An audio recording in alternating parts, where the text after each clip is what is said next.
일곱 번째가 되겠습니다. 일곱 번째는 그 AI가 어떻게 우리 컨텐츠 쪽에 응용이 될 것인지, AI 컨텐츠. 좀 관심 있게 봐야 될 영역인 것 같고요. 요거는 삼성전자에서 공개했던 네온이라고 하는 프로젝트인데, 여기 보시는 캐릭터 8개가 있는데, 이 중에서 이게 지금 디스플레이 화면에 표출되고 있는 거거든요. 진짜 사람을 모델링해서 만든 진짜 사람 캐릭터는 누구인가요? 이 사람이래요. 나머지는 뭐냐? 나머지는 진짜 사람을 캡처해서 모델링을 한 게 아니다. AI가 자동으로 생성을 했다. 놀랍죠? 삼성전자가 미국에 R&D 조직이라고 하는 그 삼성 리서치 아메리카라고 하는 조직이 있대요. 그 산하연구소인 스타랩스에서 개발했다는데, 실제 사람처럼 여기에 이제 음성인식 인터페이스가 접목이 돼가지고 사람처럼 말하고 움직이지만 사실은 사전에 학습돼 있던 방대한 이미지들을 기반으로 AI가 새롭게 자동 생성한 3D 아바타다. 그래서 기존의 AI 어시스턴트랑 차별이 되는 게 자연스러운 친구로서의 AI를 표명을 한대요. 그래서 이를테면은 가상의 뉴스 앵커, 영화 배우, 안내원 같은 3D 모델링된 캐릭터들을 만들어주는데 내가 만든 게 아니고 알아서 만들어준다. 어떤 특징점들, 내가 원하는 컨셉을 조금만 설명해주면 AI가 자동으로 만들어준대요. 뭐 이 친구가 얘기하기로는 그 삼성전자 임원 그 전무인데 프라나브라고 하는 삼성전자 최연소 전무래요. 30대라고 하던데 이 친구가 하는 말이 AI 어시스턴트가 아니다. 인터넷 검색을 도와주는 음성인식 도우미도 아니다. 그저 친구일 뿐이다. 그래서 회의 내원으로 이렇게 불러가지고 보통 우리 왜 AI 스피커 작동할 때 호출하는 그런 명령어 같은 기존의 획일화된 명령체계를 갖고 있지 않고 이 자체로 얘가 요세미티 국립공원 보안관이다. 흑인 의사다. 헬스 트레이너다 같이 각자 이렇게 모델링된 캐릭터 그 이미지 디자인뿐만 아니라 그 감정까지도 갖도록 AI가 자동으로 생성을 해준다. 해줄 거겠죠? 볼까요? 이렇게 현장에서 연재가 됐었어요. 인공인간이라고 표현을 하더라고요. 한번 서비스를 조금 볼까요?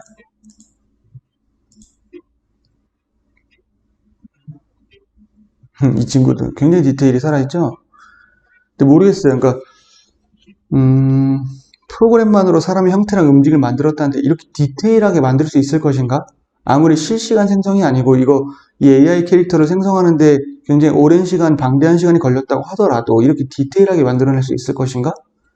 미래에는 가능하겠죠. 그 미래의 비전을 보여주고 있는 것 같아요.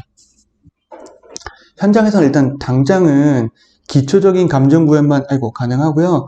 그러니까 질문을 하면 그 친구가 답을 해요. 근데 답을 하는데 아까 말씀드렸다시피 감정을 가지고 있다고 하잖아요.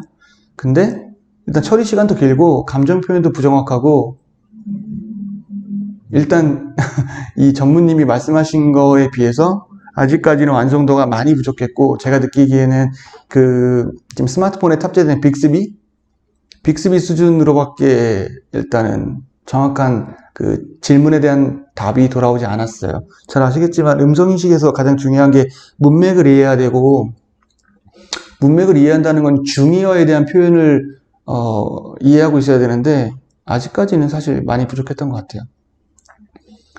중의어적인 표현으로 가장 이제 인식을 못하는 게 나는 사과를 주었다.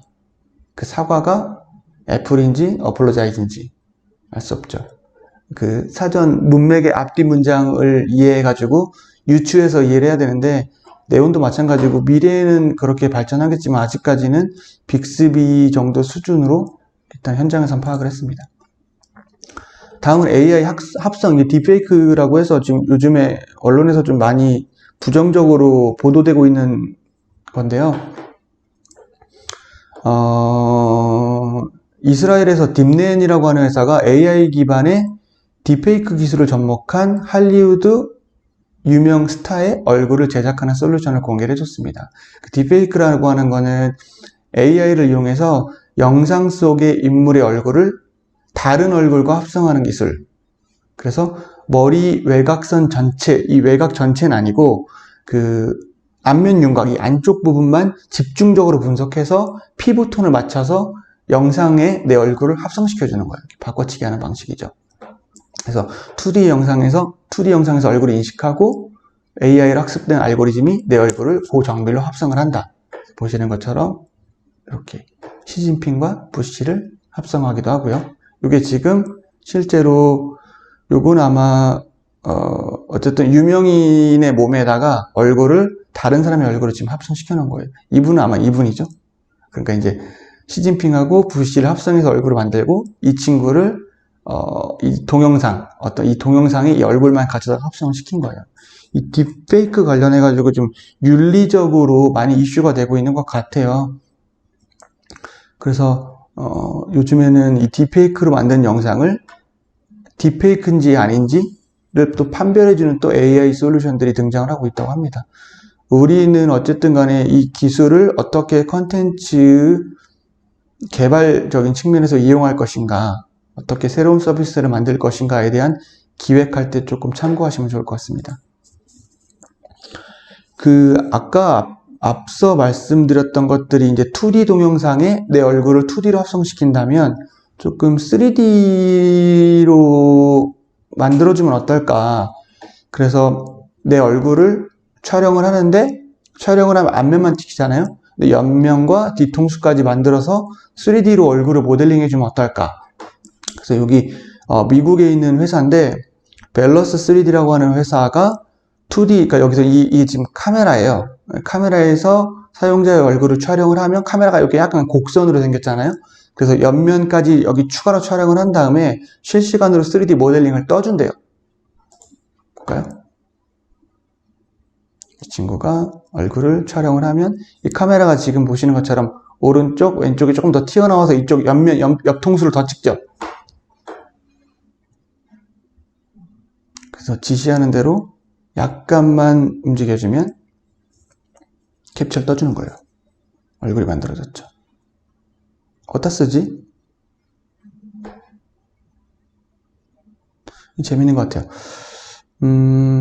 최근에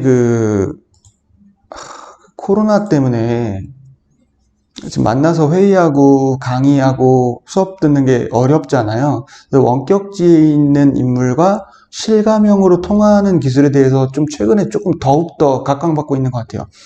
그 매직립 디바이스를 구매를 하시면 매직립 AR 글래스에서 그 화상통화를 기본적인 앱으로 기능을 지원하거든요. 그래서 복수의 매직립 착용자들이 있으면 2명 이상의 매직립 글래스 착용자가 존재하면 가상공간에서 아바타가 등장해서 서로 얼굴 보면서 대화할 수 있는 AR 화상통화 솔루션이 기본적으로 탑재되어 있어요.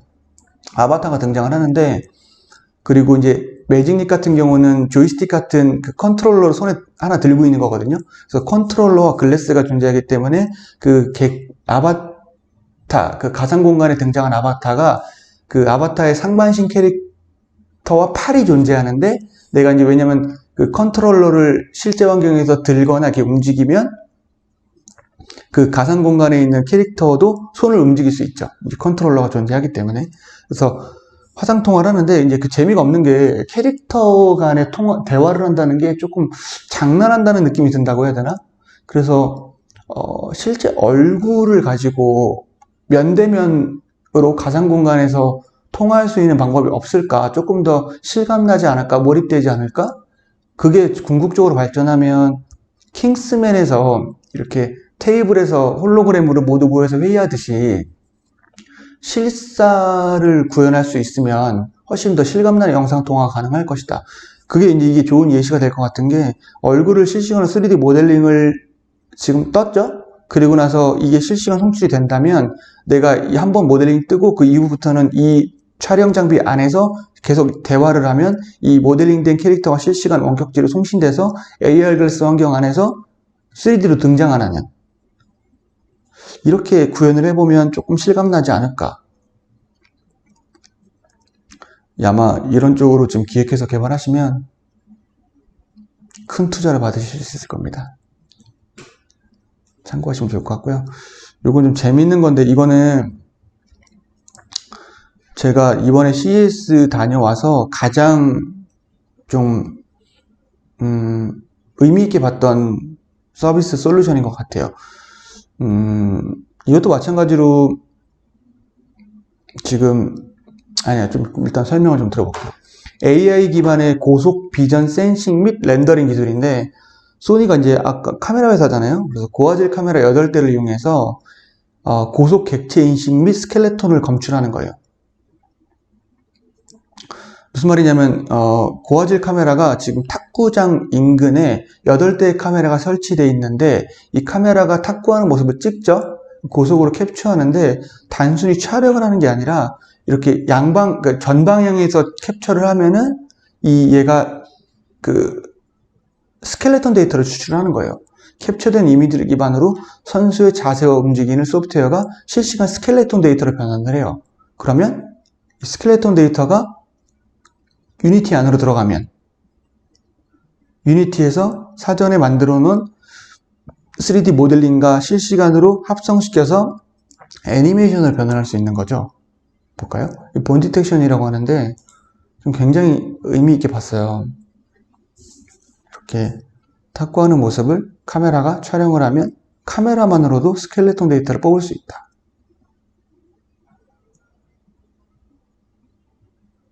뽑죠. 8대가 찍고 있어요. 그러면 이 스켈레톤 데이터만 유니티에 집어넣어도 이렇게 나는 탁구를 치고 있는데 애니메이션이 탁구 치는 모습으로 합성할 수 있는 거죠. 이쪽 것도 한번 보실까요? 현장에서 시연했던 장면이에요. 여기 보시면 카메라가 군데군데 설치되어 있죠? 이 친구들이 탁구를 치는데 뒤에 보시면은 여기 카메라가 밑에 6대랑 천장에 2대에서 총 8대가 여기 천장까지 설치가 되어 있어요. 그럼 스켈레톤을 뽑잖아요. 그쵸? 이게 유니티로 들어가서 이렇게 추출이 되는 거죠. 이게 컨텐츠적으로 보면 기존에 우리가 모션 캡처 카메라, 몸에다가 어떤 반사체, 센서를 부착해서 스켈레톤 데이터를 추출하는 방식이 있는 반면에 이거는 부착을 필요하지 않는 컨텐츠가 되겠죠. 이게 만약에 이게 왜 의미가 있냐면 부착을 하지 않는다는 것 자체가 지금 만약에 이 친구들이 국가대표 탁구 선수라고 생각을 해보세요. 국가대표 탁구 선수 몸에다가 센서를 붙이는 건 있을 수 없는 일이잖아요. 근데 이걸 촬영을 해서 스켈레톤 데이터를 얻는다? 그러면은 이 국가대표 선수들의 어떤 모션 정보들을 추출해서 데이터화 시킬 수 있는 거죠. 이게 어떤 의미가 있냐면 우리 평창올림픽 때 그때 당시 이제 VR하고 5G 프로모션 한다고 그 컨셉으로 제시됐던 게 그 봅슬레이 선수들의 헬멧 위에다가 그 360 카메라를 부착해가지고 이 친구가 달리는 모습을 360도로 촬영을 하면 원격지에 있는 우리가 VR 체험장에서 그때 그 모습을 똑같이 360도 HMD 환경에서 VR로 경험을 할 수 있다. 이렇게 얘기했는데 그 상식적으로 기록 경기를 하는 봅슬레이 선수 머리 위에 카메라를 부착하는 게 IOC에서 허락을 할까요? 그래서 그 선수들의 몸에다 뭔가를 부착한다는 게 이제 착용의 불편함도 있지만 어떤 전문적인 영역에서는 현실성이 많이 떨어지는 거죠. 이게 지금 연계해서 어떤 설명을 드리려고 하면 저 다음 챕터에 있는 조금 다른 거 하나 먼저 보여드릴게요. 이게 연결성이 있어요. 지금 AI 쪽에 있는 파트랑 제가 연결해서 말씀을 드려볼게요. 일단 여기 보시죠. 그 일본의 옴론이라고 하는 그 어떤 자동차 전장 만드는 회사가 있는데 AI 기반의 똑같아요. 앞에 있는 거랑 똑같아요. 그 AI 기반의 고속 객체 인식 센서를 탑재한 탁구 로봇을 공개를 했어요. 포르페우스라고 하네요. 상하 좌우에 5대의 카메라가 상대 선수의 모션과 공의 위치를 고속으로 인식해서 이게 앞에 봤던 그 소니의 카메라 그 센서랑 같은 거예요. 이 마찬가지로 탁구하는 모습을 찍고 있는 거거든요. 근데 뭐를 하냐? 잠깐 볼게요. 사람끼리 치는 게 아니라 사람이랑 로봇이 치는 거예요. 보이시나요?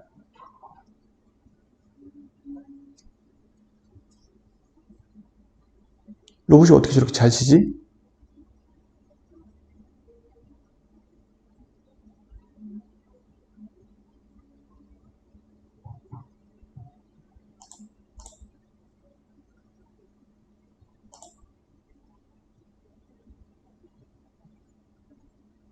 다 받아. 그리고 끝나면 이게 사용자 지금 탁구를 친 사람의 그 모션 운동 정보를 분석을 해주는 거예요. 이게 왜 의미가 있냐면 아까 여기 지금 보시면 카메라들이 달려있거든요. 군데군데. 이 카메라가 앞에 봤던 그 탁구에서의 카메라 같은 카메라예요. 카메라가 이 선수의 스켈레톤 데이터를 실시간으로 추출하는 거예요. 아무것도 접촉하지 않고도. 추출을 하면 스켈레톤 데이터를 갖고 있기 때문에 이 모션 정보뿐만 아니라 공까지도 추적을 해가지고 이 정보가 고속으로 센싱이 돼서 고속으로 컴퓨터로 들어가면 이게 이 탁구 로봇한테 명령을 줘서 받아치는 거거든요. 근데 이 탁구 로봇은 이 친구의 모션을 분석해가지고 탁구도 치지만 저장도 했잖아요. 그래서 끝나면 이렇게 운동 정보를 컨설팅 해주는 거예요. 이건 조금 정확도를 높이기 위해서 색깔을 구분할 수 있는 마커 같은 스티커를 붙였죠. 이렇게 되는 거예요. 이게 어떻게 발전을 하냐면 내가 이 친구의 모션 정보를 분석해서 가지고 있잖아요. 실시간으로도 대응을 하지만 저장을 했잖아요. 얘가 만약에 세계 1위야. 그럼 세계 1위의 모션 정보를 얘가 가지고 있는 거죠. 2위랑도 치고 3위랑도 쳐서 계속 가지고 있으면 학습을 하는 거예요. 학습을 시켜가지고 만약에 얘가 세계 2등이다? 근데 1등이랑 치고 싶잖아요? 그럼 1등 모드를 발동시키면 얘가 1등처럼 치는 거예요. 왜냐면 1등 친구의 모션 정보를 다 사전에 가지고 있으니까. 근데 그럼 이게 연습 그 국가대표 트레이닝용으로 쓸 수 있는 거잖아요. 이 국가대표 훈련 선수의 몸에 아무것도 붙이지 않고도. 이게 이 친구를 통해 추출된 그 스켈레톤 데이터를 애니메이션에도 응용을 할 수 있지만 그 저장하고 분석하고 맞춤형 정보를 피드백 주는 걸로도 활용할 수 있다는 거예요. 제가 그래서 이게 또 챕터를 막 바꾸면서 잠깐만요. 다시 돌아가서 앞 챕터에서 제가 어디로 또 연결되는지를 연결성을 가지고 좀 말씀을 드려볼게요. 모빌리티 쪽에 이 도요타가 자꾸 개인정보 관련돼서 이슈가 너무 많으니까 아예 도시를 만든다고 하잖아요. AI 도시가 되겠죠. 도시에 자기는 이제 직원들을 다 넣어놓고 인공지능으로 직원들이 뭐 하는지 AI 카메라로 AI CCTV로 추적하겠다. 그때 이런 정보를 제공해 준다 그랬잖아요. 물론 이제 개인들에게 개인정보 동의를 다 얻은 거죠. 그 도시 곳곳에 설치되어 있는 카메라들이 이 친구들의 몸에 어떤 센서들을 부착하지 않고도 촬영만으로도 스켈레톤 데이터를 뽑아서 실제로 저장하고 기록하고 운동 정보들을 매일매일 추적을 하는 거예요. 이 친구들에게 집에 돌아갔을 때 맞춤형 헬스케어 서비스를 줄 수 있겠죠. 오늘 뭐 어제에 비해서 조금 덜 뛰었어. 또는 자세가 불량해. 또는 동선이 안 좋아. 이런 정보들을 피드백 줌에 있어서 이 도시 안에 사는 우리의 몸에다가 뭔가를 부착해서 다니는 건 굉장히 불편해요. 실제로 우리는 아날로그 세계에 살고 있잖아요. 근데 이런 서비스로 확장이 가능하다는 거예요. 여기서 활용된 카메라와 백단의 응용 소프트웨어가 다시 쭉 돌아가서 바로 이거죠. 좀 되게 의미 있는 것 같아요. 그러니까 우리가 지금 컨텐츠 업계에서 컨텐츠 제작을 위한 도구로서 사용하고 있는 이런 센서들이 몸에다 부착하고 비실시간으로 어떤 정보를 얻는 방식에서 몸에다 아무것도 부착하지 않고 실시간으로 정보를 얻을 수 있다는 점을 응용해 보면은 컨텐츠 제작을 넘어서 어떤 솔루션 쪽으로, 스마트 시티 쪽으로 응용할 수 있는 거리가 아주 많을 것 같아가지고 저는 우리가 굉장히 집중해서 이거는 파악을 해봐야 되는 아주 중요한 기술일 것 같아요. 여러분 참고하시면 좋을 것 같고요. 단순히 지금 막연히 생각해도 그 모션 캡처 VR 체험 환경 안에서 몸에다 아무것도 부착하지 않고도 모션 캡처 VR 컨텐츠를 체험할 수 있다는 것만 해도 어떤 회전율, 운영의 간소화 측면에서 굉장히 유리하지 않을까요? 당장 구매하겠습니다.